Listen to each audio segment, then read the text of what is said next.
ये कहानी बरगना गांव की कहानी है। 3 लोग एक चाय की टपरी पर बैठकर चाय पी रहे थे। मौसम भी बहुत बढ़िया था।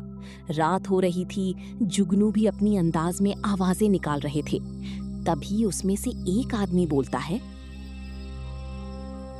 भाई आज का मौसम तो देखो, ऐसा लग रहा है अमावस्या की रात हो रही है।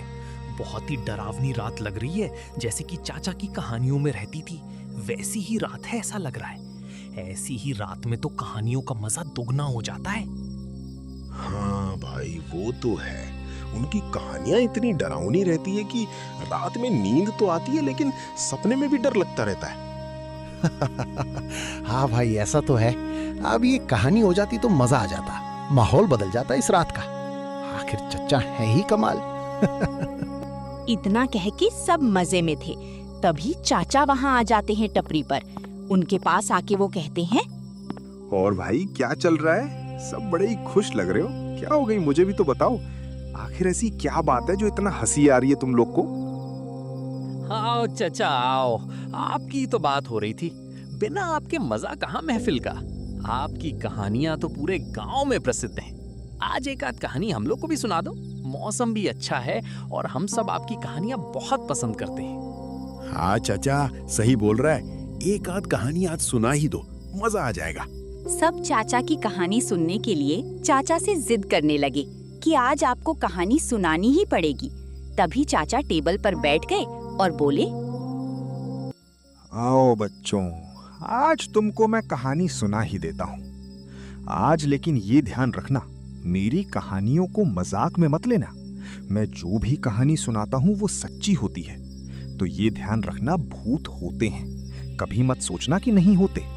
तभी एक लड़का बोलता है चाचा से, हाँ चचा, हम जानते हैं आप जो भी कहानी सुनाते हैं वो सारी सच होती है। और ये भी सच है, भूत होते हैं। बस ये जो लाला है इसको समझाइए। ये बोलता है भूत नहीं होते, ये भूत को मजाक में लेता है और हमसे भी कहता है कि ऐसा कुछ नहीं होता है, सब बेकार की बातें हैं। और नहीं तो क्या, किसने देखा है भूत होते हैं? आज तक किसने देखा है कि भूत दिखते कैसे हैं? अगर होते तो दिखते ना, है ही नहीं तो दिखेंगे क्या? और वैसे भी मैं नहीं मानता। ना बेटा, इतना मजाक मत लो। ये सब पीछे पड़ जाते हैं ना, तो समझ लो बिना तुम्हारी जिंदगी लिए नहीं जाते हैं। पूरा शरीर का खून पी जाते हैं ये भूत। क्या चाचा, कुछ भी बोलते हो। मुझे तो जब तक मैं नहीं देखूंगा तब तक भरोसा नहीं होगा कि भूत होते हैं। तुम सुनाओ चाचा, कहानी सुनाओ। लाला मानने को तैयार नहीं था कि भूत होते हैं। वो अपनी ही जिद पे था। तभी चाचा कहानी सुनाने लगते हैं। तो बेटा, ये कहानी उस समय की है जब मैं छोटा था। मेरे घर में मेरी माँ और मैं रहा करता था। मेरे पिताजी बाहर कमाने गए हुए थे। एक दिन बारिश के समय मुझे बहुत जोर की भूख लगी थी। मैं भूख बर्दाश्त नहीं कर पा रहा था। मैंने माँ से बोला, माँ मुझे कुछ खाने को है तो दो ना। माँ सो रही थी। मैंने उसे जगाकर बोला, खाने को दे दो माँ, बहुत भूख लगी है मुझे। तभी माँ बोली, बेटा खाना तो खत्म हो गया है। अब तेरे पिताजी आएंगे शहर से कुछ पैसे कमा के, तो कुछ खाने को ले आएंगे। अभी पैसे भी नहीं है और बारिश भी बहुत तेज हो रही है। अभी सो जा, कल सुबह होते ही तेरे लिए खाना ले आऊंगी मैं। माँ मुझे दिलासा दे रही थी, पर मुझे तो बहुत ही भूख लगी थी। मैं भूख से जैसे पागल ही हो गया था। तभी मैं कुछ नहीं सोचा। माँ के सोने के बाद मैं घर से बाहर निकल दिया खाने की तलाश में। बाहर बादल एकदम साफ था, फिर भी बारिश हो रही थी। मौसम जैसे बारिश का हो ऐसा लग रहा था। मैं भीगते भीगते बाहर चला गया खाने की तलाश में, माँ को बिना बताए। अंधेरे में रात की चांदनी जैसे मुझे रोक रही थी। फिर मैं नहीं माना, निकल पड़ा आधी रात को।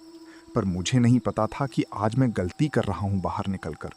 जुगनू की आवाज़ के साथ जंगली जानवरों की आवाज़ सब मुझे सुनाई दे रही थी। फिर भी मैं चला जा रहा था। चलते चलते मैं थक गया था, पर मुझे खाने को कुछ नहीं मिला। तभी एक बुजुर्ग महिला मेरे पास आके बोली, कहाँ जा रहा है तू?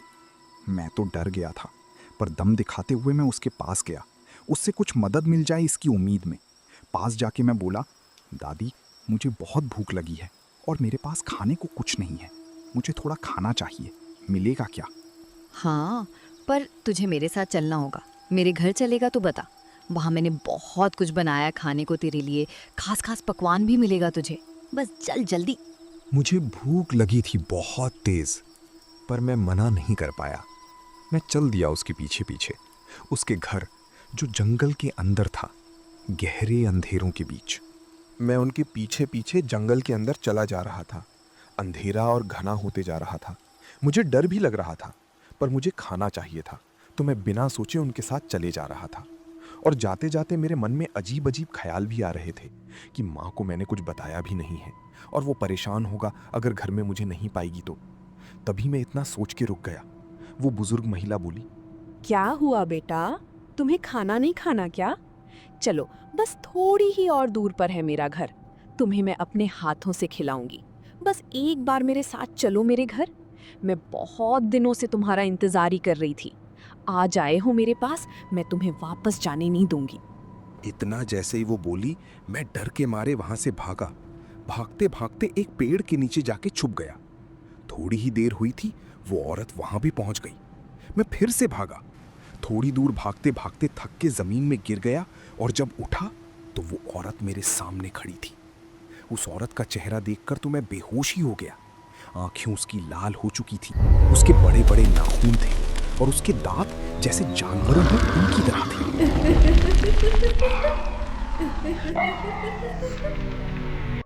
मैं रात भर बेहोश पड़ा रहा उस जगह, बारिश में। सुबह जब हुई तो देखा कि मैं घर पर हूं और गांव वालों ने मुझे घर में लाकर सुला दिया था। मुझे पता ही नहीं चला कि मैं घर पर कब आ गया। गांव वाले बताते हैं कि जिसने उसका खाना खाया वो कभी नींद से उठ नहीं पाता।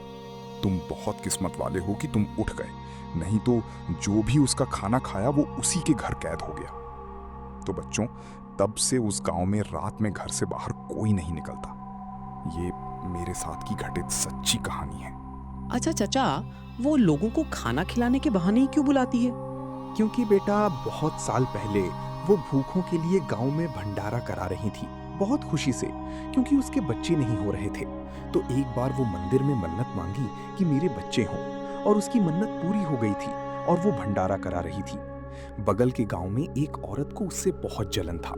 वो औरत ने उसके भंडारे वाले खाने में जहर मिला दिया और वो खाना खा के वो औरत और उसके बच्चे सब मर गए थे।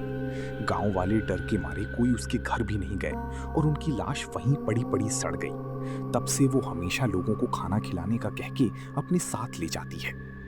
चाचा की कहानी सुनकर सबके होश उड़ चुके थे। सबने मान लिया था कि भूत होते हैं। तो दोस्तों, हमारी कहानी आपको अच्छी लगी होगी तो हमारा चैनल सब्सक्राइब करें और लाइक और शेयर करो अपने दोस्तों के साथ। तो चलिए फिर अलविदा दोस्तों, फिर मिलते हैं एक नई कहानी के साथ।